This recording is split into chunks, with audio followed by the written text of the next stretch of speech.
Gálatas 5, de 13 a 26. Diz assim a palavra do nosso Deus: porque vós, irmãos, fostes chamados à liberdade, porém não useis da liberdade para dar ocasião à carne. Sede antes servos uns dos outros pelo amor, porque toda a lei se cumpre em um só preceito, a saber, amarás o teu próximo como a ti mesmo. Se vós, porém, vos mordeis e devorais uns aos outros, vede que não sejais mutuamente destruídos. Digo, porém, andai no Espírito e jamais satisfareis a concupiscência da carne. Porque a carne milita contra o Espírito, e o Espírito contra a carne, porque são opostos entre si, para que não façais o que porventura seja do vosso querer. Mas se sois guiados pelo Espírito, não estáis sob a lei. Ora, as obras da carne são conhecidas e são prostituição, impureza, lascívia, idolatria, feitiçarias, inimizades, porfias, ciúmes, iras, discórdias, dissensões, facções, invejas, bebedices, glutonarias e coisas semelhantes a estas, a respeito das quais eu vos declaro, como já outrora vos preveni, que não herdarão o reino de Deus os que tais coisas praticam. Mas o fruto do Espírito é amor, alegria, paz, longanimidade, benignidade, bondade, fidelidade, mansidão, domínio próprio. Contra estas coisas não há lei. E os que são de Cristo Jesus crucificaram a carne, com as suas paixões e concupiscências. Se vivemos no Espírito, andemos também no Espírito. Não nos deixemos possuir de vanglória, provocando uns aos outros, tendo inveja uns dos outros. Vamos orar. Senhor nosso Deus, nosso Pai, nós nos alegramos na presença do Senhor. Ó Deus, através de momentos tão preciosos como estes momentos de culto, através dos cânticos, das orações, a leitura da Santa Palavra de Deus, através, ó Deus, da nossa confissão de fé, da declaração que a igreja faz da fé apostólica. Ó Pai, nós somos ricamente abençoados por pertencermos ao Teu povo e termos o santo privilégio do culto. E agora, neste momento, ó Deus, em que estamos aqui para ouvir a Tua Palavra, nós te pedimos que o Senhor nos dirija quanto ao falar. E do mesmo modo que o Senhor nos conduz, ó Pai, em ouvir a Tua Palavra com sinceridade, com prontidão, com humildade e reverência, de modo que tenhamos bom proveito para as nossas almas. É o que nós pedimos ao Senhor, no nome de Jesus. Amém. Meus irmãos, a carta aos Gálatas tem nos exposto algumas coisas importantes até aqui. Ela nos fala da verdadeira liberdade que procede do verdadeiro Evangelho. Mas não apenas tem feito isso, mas tem nos afastado daquilo que é negativo.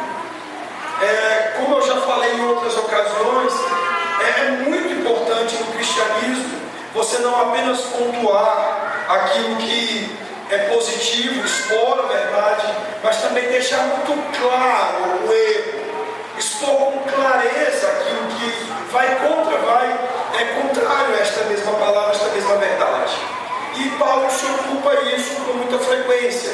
Ele se ocupa sempre de expor o verdadeiro Evangelho, mas também de deixar claro aquilo que não é o Evangelho. Sempre estabelecendo contrastes, sempre estabelecendo a distinção entre a verdade e a mentira, entre o que é certo e o que é errado, entre o que é bom e o que é ruim. E hoje nós vamos falar um pouquinho sobre a relação da liberdade com o amor e também sobre o modo, o uso da liberdade, que deve ser com amor, mas também que muitas vezes tem sido deturpado, distorcido E assim como o legalismo tem sido frequentemente um erro contra a liberdade, nós também vemos que alguns usos da liberdade se apresentam de maneira errada, e aqui nós veremos a licenciosidade como uso errado da liberdade. Nos nossos dias, nós vemos algumas evidências de obsessão por liberdade pessoal.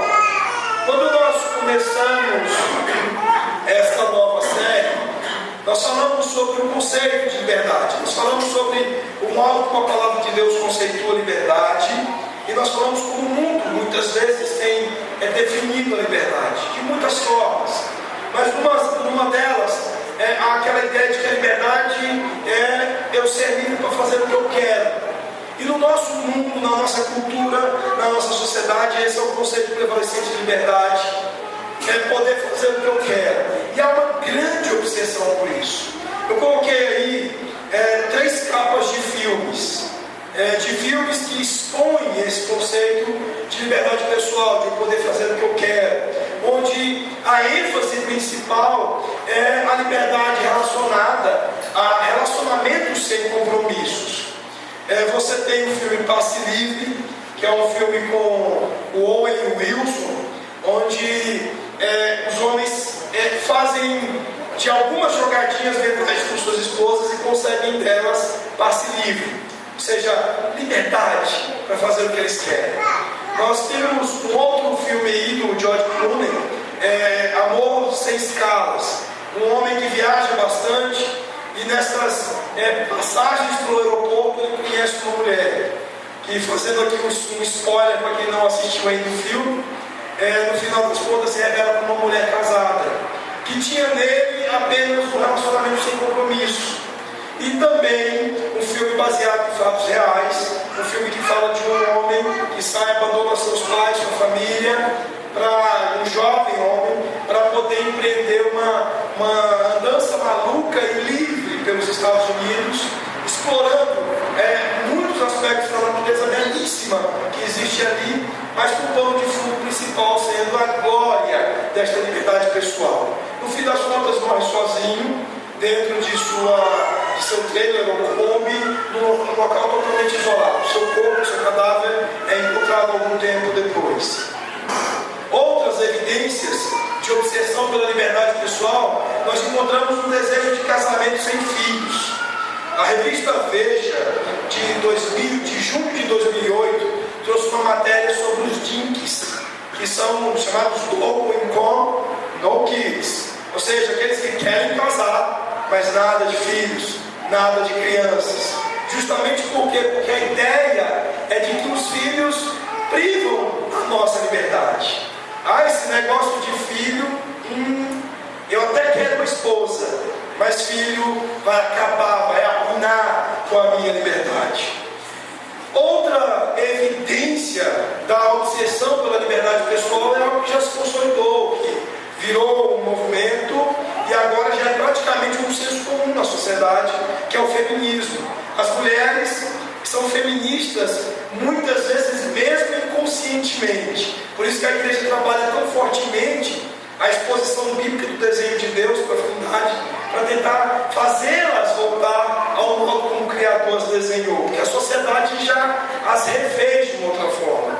E há aspectos tirânicos cruéis nesta obsessão das mulheres pela liberdade da liderança masculina.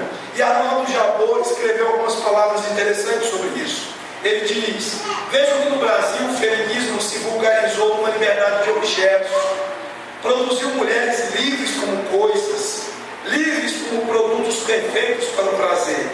A democracia de massas, mesclada ao subdesenvolvimento cultural, parece libertar as mulheres. Uma ilusão à toa. A libertação da mulher numa sociedade ignorante como a nossa deu nisso.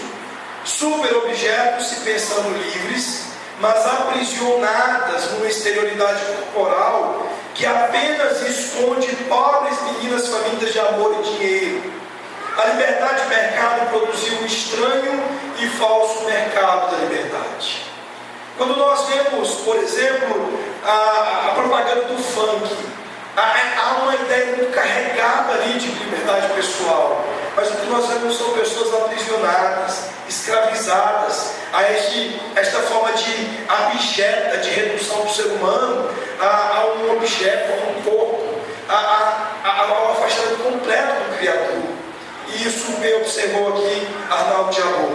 Outra evidência dessa obsessão pela liberdade pessoal para os homens está na adolescência ou na postergação da maturidade.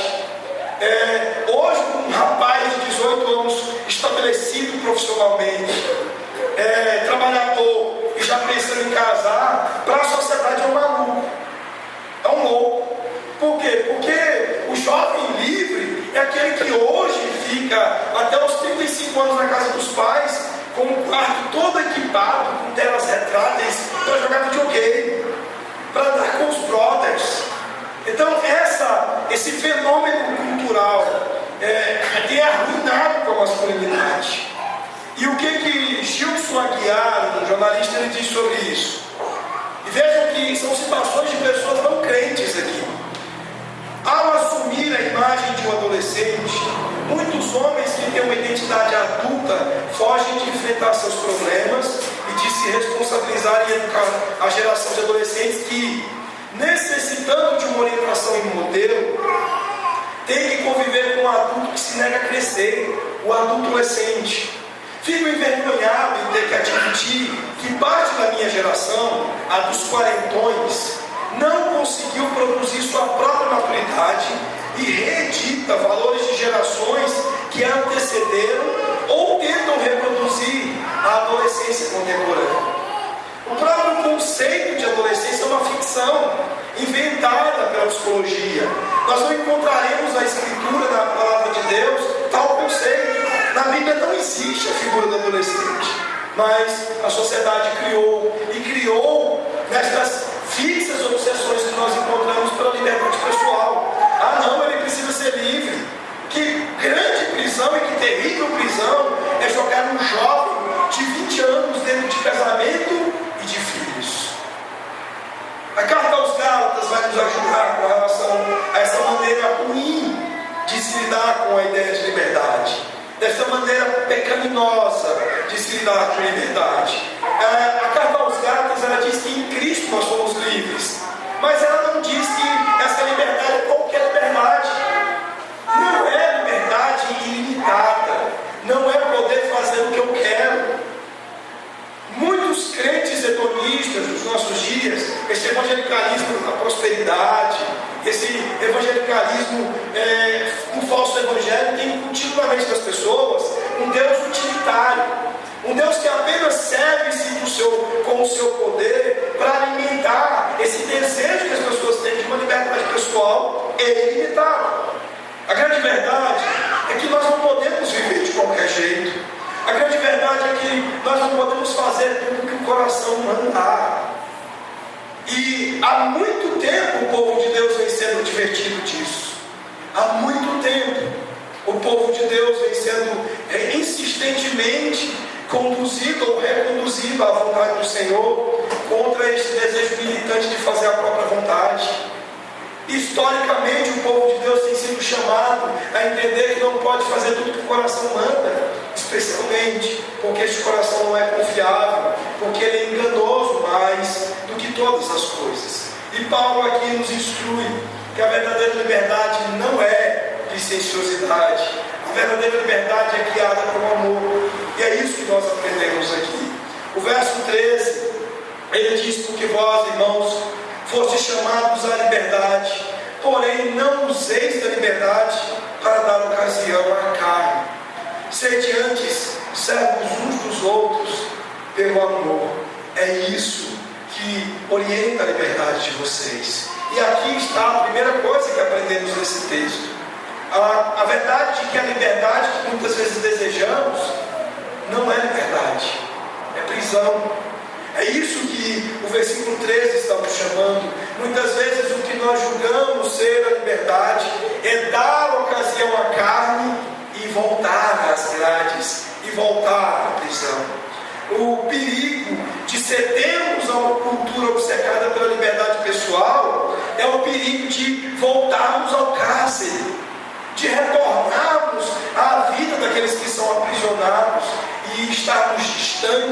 da vida daqueles que são verdadeiramente livres do Senhor Jesus. Estes homens do filme que eu me referi, os homens casados que queriam passe livre para saírem e aprontarem, enquanto o grito de liberdade de alguns homens for baseado no desejo de construir relacionamento sem aliança, eles serão prisioneiros de seu egoísmo e de sua imoralidade. Não são homens livres, mas são homens caminhando para as grades que aprisionam do egoísmo e da imoralidade. Infelizmente, as pessoas acham, quando olham para os crentes, que eles são livres e que os crentes vivem em grades. Paulo está chamando-nos a atenção para o fato de que há uma séria inversão nisso aí. Nós somos livres e eles são escravos da sua própria vontade, de seu egoísmo e de sua imoralidade. Outra coisa que será verdadeira diz respeito a esses desejos do grito por mulheres de liberdade. Enquanto o grito de liberdade de algumas mulheres for baseado no desejo de construir relacionamento sem trabalho, serão prisioneiros de seu feitiço e da sua idolatria. Mulheres ímpias que olham para mulheres crentes e dizem: nossa, elas não são tão sensuais quanto eu sou, não são tão bonitas quanto eu sou. As coitadinhas vivem com o corpo coberto, elas vivem com aquelas roupas modestas delas, enquanto eu sou arrojada, livre. É assim que a mulher feiticeira, a mulher do nosso mundo pensa, mas ela não sabe o nível de escravidão em que ela se meteu. Ela é escrava da sua própria disposição para a sedução. Ela terá que manter o homem ou os homens da sua vida nesta carga de prisão, nesta tirania terrível de ter que manter os seduzidos o tempo todo. Porque não é um amor, mas a sedução, a feitiçaria, estas atuações de desejos enganosos que estão a nutrir os seus movimentos e as suas ações de suposta liberdade. Os meninos, os adolescentes quarentões, enquanto o grito de liberdade dos maridos for a tentativa de prolongar a sua adolescência, suas famílias serão sempre de pessoas inseguras e carentes. É isso que Paulo certamente tem em mente ao nos advertir com as palavras que ele tem usado aqui. Homens que se acham livres trazem suas famílias para a terrível escravidão da insegurança. Ao invés de trazer segurança, eles trazer a nutrição que é própria da liderança segura, madura. Homens que largam suas famílias para passar noites no videogame na imaturidade, são homens que vão vender e distribuir de graça a insegurança, a incerteza e a carência dos seus familiares. O que dizer também do feminismo com relação a esta mesma verdade? Enquanto o grito de liberdade das esposas for uma tentativa de abrir mão de sua responsabilidade do cuidado geral da casa, sua família será sempre bagunçada e mal educada. Mulheres feministas, mesmo as inconscientes e mesmo dentro da igreja, são responsáveis por lares transtornados, bagunçados e filhos mal educados. Por quê? Porque a sua submissão é isso mesmo que a palavra está dizendo: submissão, missão de apoio, é suporte ou é apoio organizacional à missão e à liderança.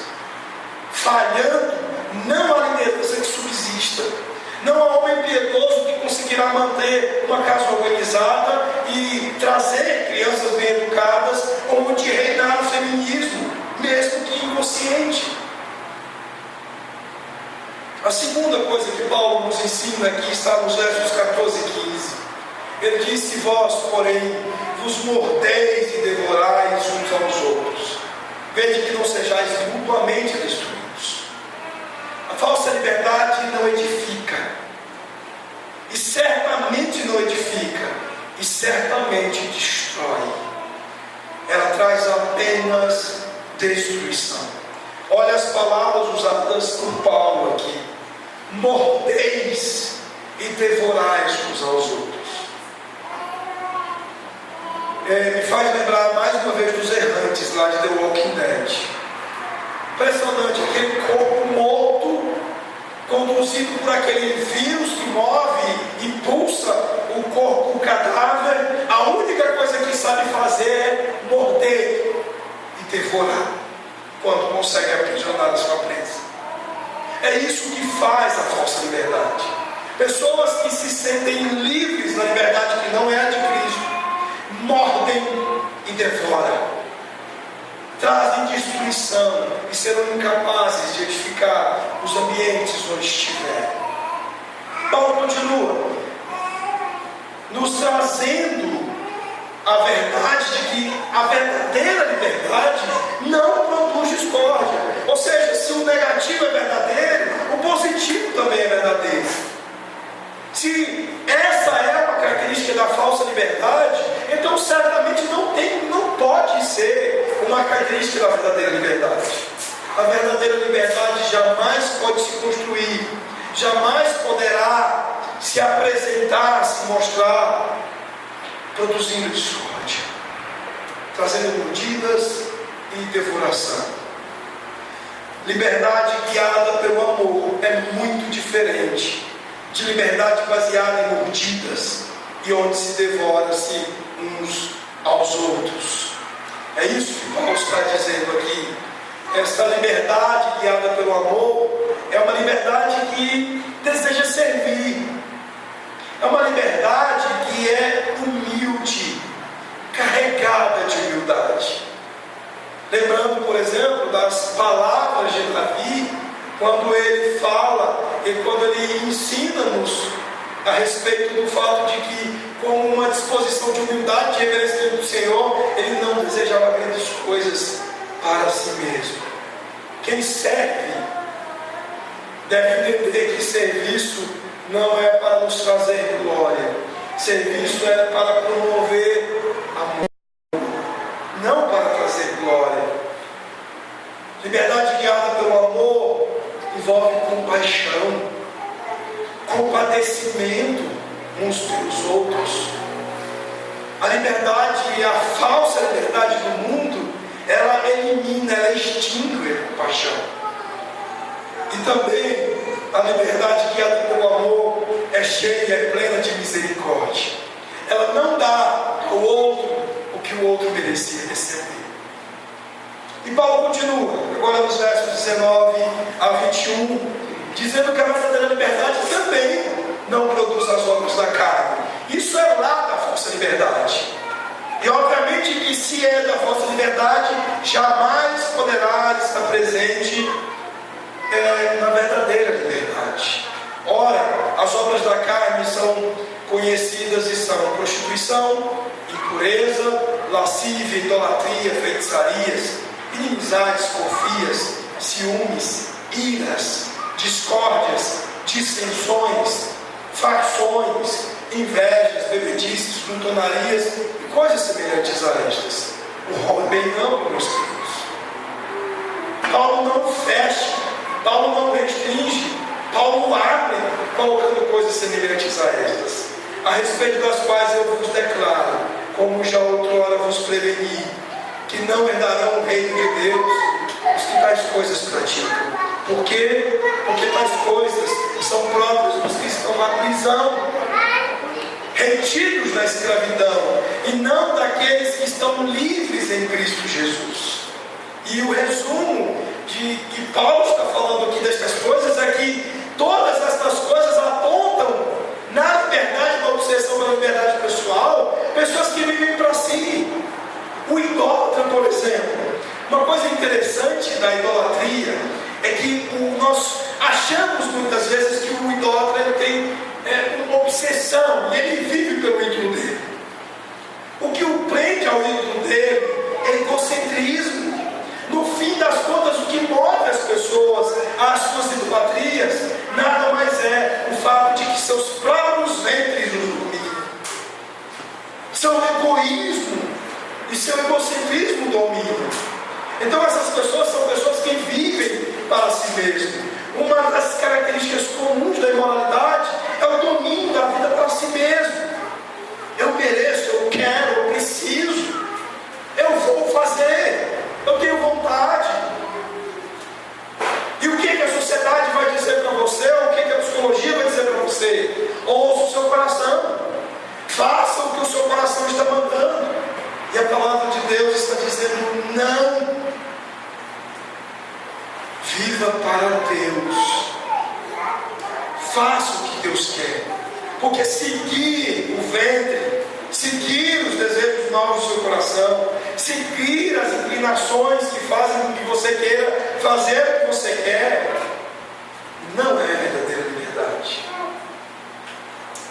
Heber Campos, falando sobre liberdade espiritual, a verdadeira liberdade, ele diz que é a capacidade aos cristãos para fazerem coisas que agradam a Deus, coisas que são espiritualmente aceitáveis por Ele. Essa é uma liberdade essencial para os crentes, não para os homens em geral. Essa é a única liberdade da qual a Escritura trata. Conhecereis a liberdade e a verdade. Versos 16 a 18, Paulo diz que esta verdade, ou esta liberdade, é experimentada por quem anda no Espírito Santo.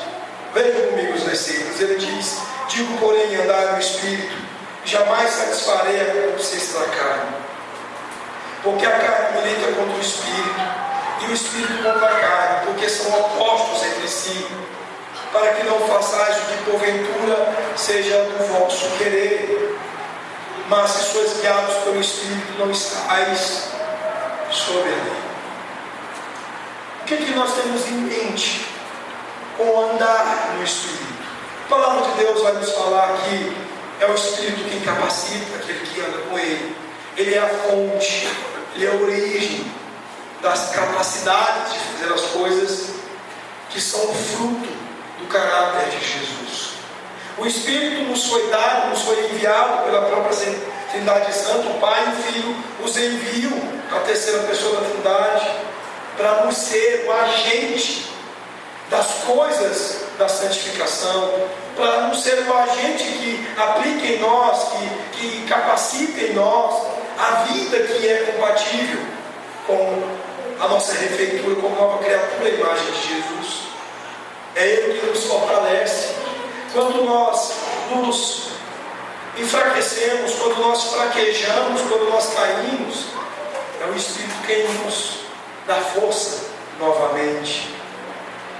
É Ele quem nos orienta, nos mostra o caminho, nos convence da Escritura. É Ele quem nos corrige quando nós estamos errados. E portanto é preciso viver na dependência dEle, na direção dEle. É preciso andar com Ele.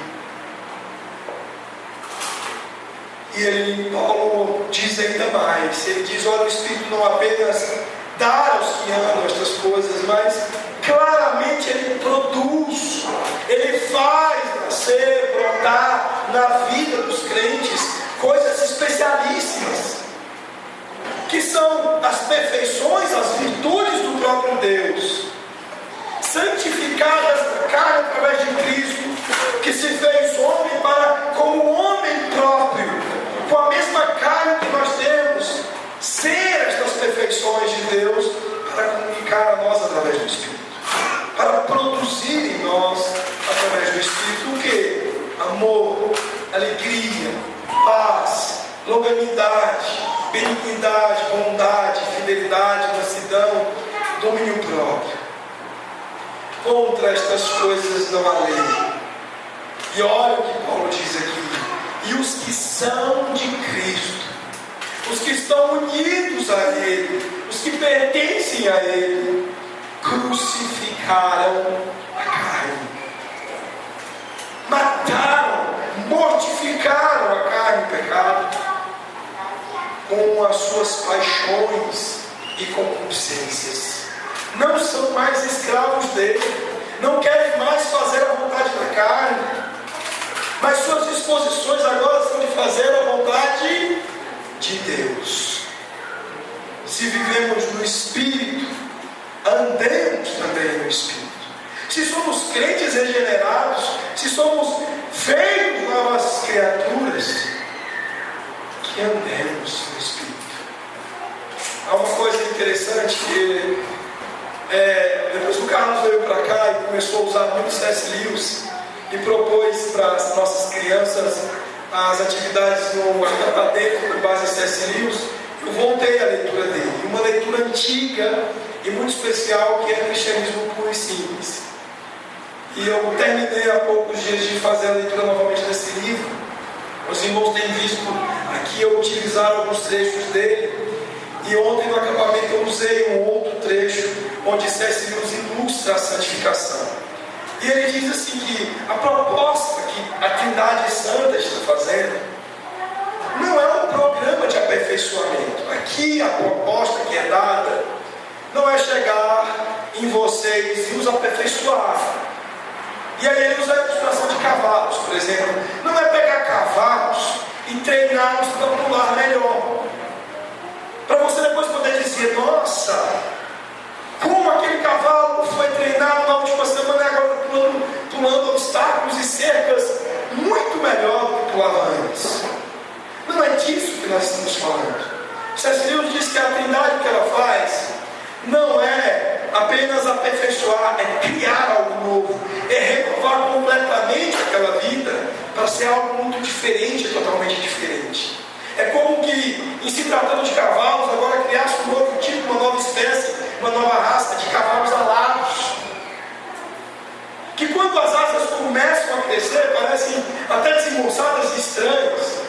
E eu creio que Lewis tinha em mente os pássaros quando ele pensou isso, porque todos já viram passarinhos pequenininhos, e quando eles nascem são bem feiinhos, aqueles biquinhos esquisitos, e aí vem a mãe e coloca lá, né, a minhoquinha ou comidinha já mastigada, já vomitadazinha dentro da boca deles. Aí eles crescem e ganham as primeiras penugens, ficam amarelinhos, fofinhos, e aí vem a adolescência e eles ficam feios de novo, até depois serem adultos normais.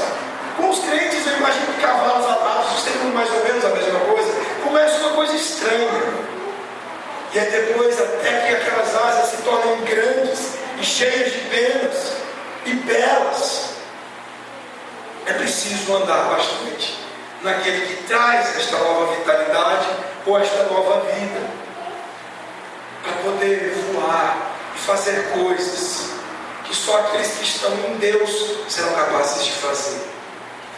John Piper, quando ele fala sobre a questão dos atributos comunicáveis de Deus, ele faz uma distinção com uma coisa que você envia, mas que já não está mais com você, de uma coisa que você só tem como enviar, continuando em você. E aí dá exemplo de uma carta e do sol, dos raios do sol. Ele diz que a carta você escreve, é sua, e você manda, mas depois que você manda a carta, acabou, não está mais contigo, já está lá com o outro, o correio já entregou, já não há mais um elo e uma ligação direta, a não ser a da autoria e a do envio. A pessoa vai fazer o que quiser na carta, pode rasgar, pode amassar, pode molhar, está com ela. Os atributos comunicáveis são coisas que nós dispomos como nossas, elas são do Senhor e dadas a nós, continuadas dele como os raios do sol. Eu estou com esse braço bem mais preto do que esse outro, tanto pegar raio do sol aqui colocando o braço na janela do carro. E aí eu fiquei pensando nessas palavras de meu pai. Nossa santidade, nossa alegria, o nosso amor. Se tiver com o braço para fora da janela do carro, o sol vem e bate. Se eu tirar e trouxer para as sombras, eu não vou sentir. Meu corpo não vai queimar. Meu corpo não se aquecerá. Se você quer andar no Espírito, viver no Espírito, é preciso lembrar que você precisa estar como quem precisa ser aquecido, sujeito ao sol. Como quem quer se molhar debaixo da chuva ou debaixo do chuveiro. Você precisa estar exposto a estas coisas, ou você não provará o que elas oferecem. Assim é a santidade, assim, esta obra produzida pelo Espírito Santo, ou você se expõe a Ele, à sua habitação, ou você não provará do que Ele oferece. E Paulo lista uma lista grandiosa de coisas que atingem as nossas vidas, e que em todas elas nós vemos o fruto do Espírito. Há uma pobreza bíblica mental relacionada a esse texto. Nós costumamos pensar nos frutos do Espírito. Pastor, eu sou amoroso, mas falta com outras coisas. O que Paulo está dizendo, meus irmãos, é que aqui nós temos o fruto do Espírito. O fruto do Espírito e aí essas todas as coisas, ou seja, tudo isso tem que estar na gente para ter o fruto do Espírito. Ele diz que amor é paz, alegria, longanimidade. Eu sou amoroso, mas não sou alegre. Estranho, não é assim que vai funcionar. Benignidade, bondade, fidelidade, mansidão, domínio próprio. Todas essas coisas nos sendo dadas como o Espírito Santo produzindo o caráter do próprio Senhor Jesus em nós. João Calvino, ele diz algo grandioso para todos nós. Ele diz o seguinte: vemos que toda a nossa salvação e suas partes são compreendidas em Cristo. Devemos então cuidar para não buscar qualquer menor parte em qualquer outro lugar. Se buscamos salvação, nos é ensinado que pelo próprio nome de Jesus, que ela vem dele. Se buscamos quaisquer dons do Espírito, os encontramos na sua unção. Se buscamos força, ela está em seu domínio. Se pureza, é em sua concepção.